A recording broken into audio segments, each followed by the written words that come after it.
My name is Jimmy Broadbent. I'm a YouTuber, I guess. Also drive some real cars at the moment, so been very busy recently. I'm James West, otherwise known as Gamer Muscle. Yeah. Yeah, a lack of muscle. It's all a lie.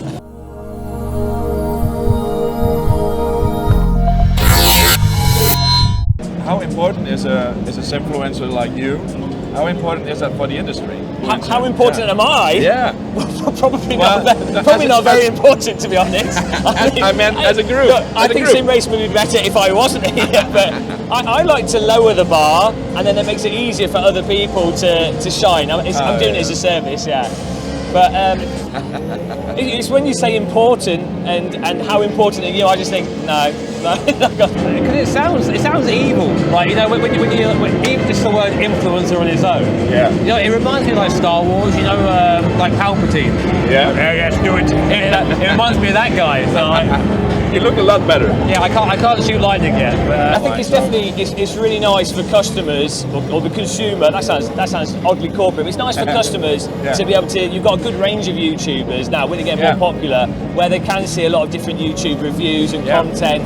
And then they can make a much more informed decision. Yeah. And with there being more sim racing YouTubers now, it's not that you've just got one person's view on it and like some really robotic review. You can be like, well, I really like Jimmy Broadbent's personality, for example. I really like how Dave Cam does it. Yeah. And then you can watch both their reviews and then get a really nice rounded view of things. Or you can watch my reviews and just cry inside and go, I learned nothing. And why are my ears bleeding? No, I mean, it comes with the territory, of course. I don't want to ever influence negatively. So, like, I always try and maybe promote mental health charities and stuff like that. Yeah. And those are things I don't mind having influence over, because I think it's a good thing to do. Yeah. But obviously, with that, you can also do other things that aren't so good and maybe be disingenuous. And you see some YouTubers doing that. Yeah. I've always made sure to try and stay as far away from that as I possibly can, because it's not really who I am. Let's talk a bit about the future of sim racing. Yeah, okay. What do you see in the future of sim racing, like in 5 or 10 years? Well, so one of the things I was actually talking to quite a few exhibitors here about was that I think sim racing has the same kind of problems that VR has, in that a lot of people would absolutely love sim racing and really want to do it, but they're not exposed to it, so they don't know about it. Yeah. So I think the future for sim racing is that as events like Sim Racing Expo grow, as you get more YouTubers and more media coverage, more people will be exposed to it, and I think it will just keep growing. Yeah. So, you know, with the whole COVID situation, that was a massive boost for sim racing, with a lot of the real world drivers getting into it, and people are like, oh, it'll just die down after that.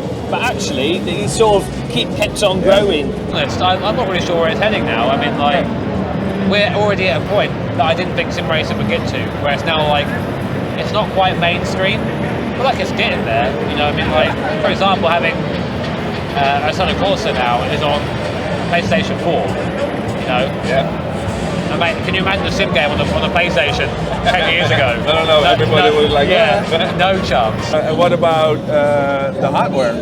The future of the hardware? The future on the hardware, yeah. Well, so I think in 2019 Sim Racing Expo, you definitely noticed that direct drive wheels had taken over. Yeah.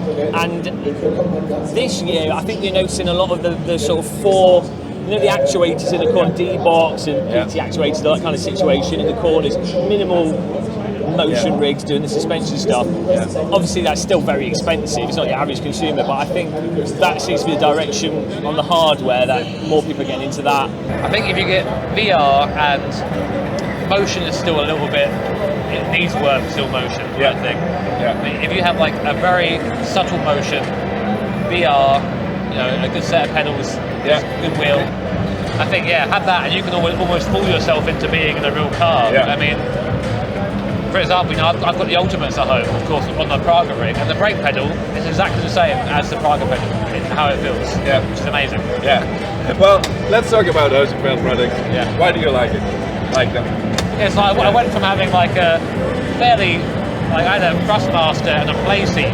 Yeah. And the play seats are good for beginners, but they flex a lot when you hit the brake pedal. So going from that to there's like 80-20 proper pedals, proper wheel was like a massive jump. Yeah. And ever since then, I've always wanted to be involved because Neil sort of took a chance on me.